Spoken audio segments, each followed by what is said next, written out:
Have you been to Belize lately and wondered what this is? Well, I'm going to tell you on the first episode of.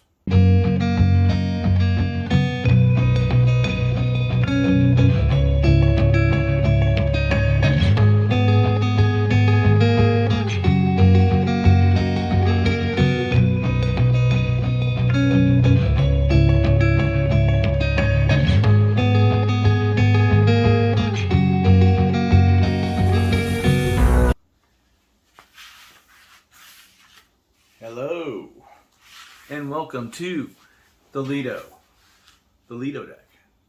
I am Thomas, and I will be your host on this journey. This YouTube page is going to be all about travel. We're going to contain cruise news mostly, my personal travel vlogs, including kayaking vlogs, maybe some fishing, but day trips, definitely day trips, and other things that I might do. I'm also the co-host of Carnival Cruising Podcastways with the host of Pier Runners here on YouTube. If you haven't seen it yet, look up Pier Runners. Trevor is one of my best friends, and we've been doing Carnival Cruising Podcastways for a while. You can find us on Spotify, Apple Music. You can find us on Facebook at facebook.com/Carnival Cruising Podcastways. We have a page and a group. Now on to the news. First off, today there was a post on John Heald's page with Carnival stating that he was basically assaulted while on the Freedom for the FFS cruise. A cruise member, a cruise passenger, asked to take a selfie with him, and that passenger has the camera up and reaches over and grabs John's mask and rips it off. That is assault.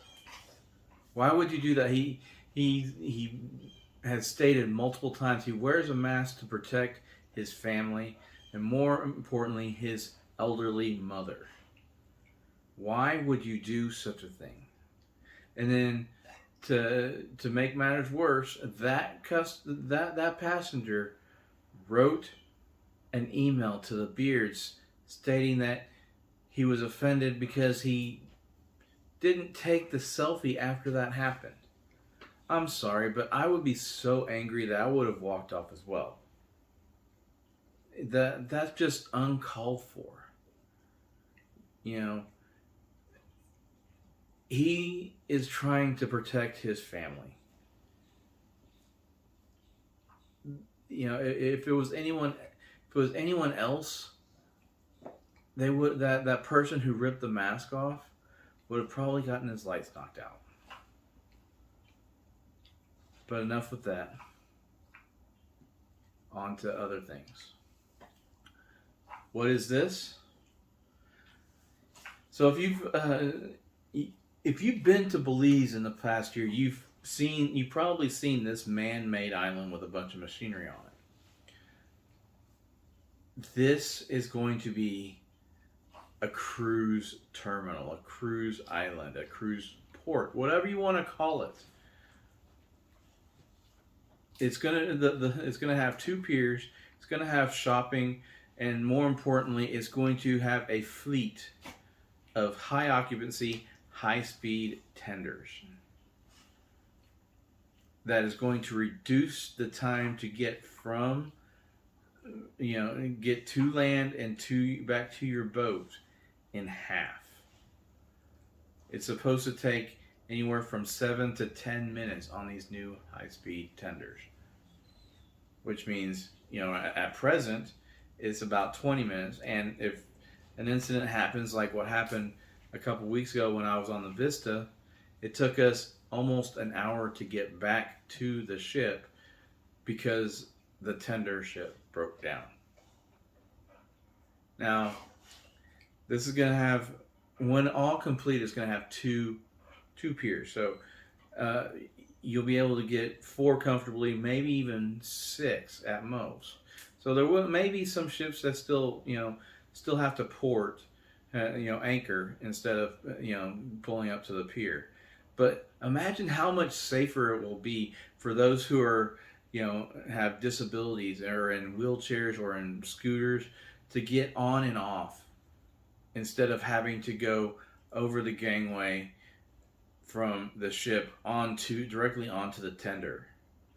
I saw one my last cruise where they had to physically pick up the scooter to get it over the hump to get back on the ship. It's going to be so much safer. You won't have to worry about the tender rocking or anything like that, and it's going to be so much better for everyone. So much safer, so much better. Now, like I said, the island is going to have two piers. The first of which will be done sometime this year. It said anywhere from summer to fall of this year, but by the looks of it, it could be as late as December. The second pier will be completed about mid to late 2023, which is next year, um, and you know this is going to be amazing. They spent $90 million on this. $90 million to make us safer to get back and forth to Belize City. So that's all I have for you today. I hope you enjoyed it. Please like, subscribe, share, anything you can do to get the name of this show out there if you enjoyed it. Once again, my name is Thomas, and I will see you on the Lido deck.